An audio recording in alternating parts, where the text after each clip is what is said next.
Punca masalah kewangan berlaku dalam masyarakat berpunca dari dua perkara. Yang pertama adalah kerana tiada simpanan. Kajian yang dibuat menyatakan masyarakat di Malaysia tidak ada simpanan walaupun RM1,000. Masalah yang kedua adalah hutang. Kerana tiada simpanan, apa-apa berlaku, mereka yang tiada simpanan perlu berhutang. Sudah terbiasa berhutang, kehidupan mereka akan berpusing di tempat yang sama. Gali lubang, tutup lubang. Jika sudah terbiasa tidak menyimpan semasa mendapat gaji yang kecil, mereka akan tetap tidak dapat menyimpan walaupun sudah bergaji besar. Perkara pertama yang perlu diubah supaya kita tiada masalah kewangan adalah mula menabung. Walaupun dalam jumlah yang sedikit, pastikan kita menabung. Konsisten sehingga ianya menjadi serasi dalam hidup.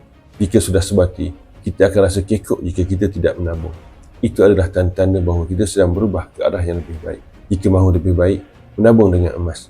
Emas akan menjadikan kita lebih bersemangat untuk menambah simpanan gram emas kita.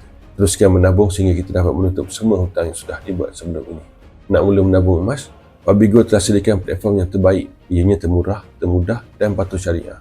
Kita boleh mula menabung emas rendah RM100 sahaja. Saya adalah dealer Fabigo yang terlatih. Saya akan bantu sehingga simpanan berjaya dibuat. Nak mula sekarang? Sila DM saya akan bantu sebaik.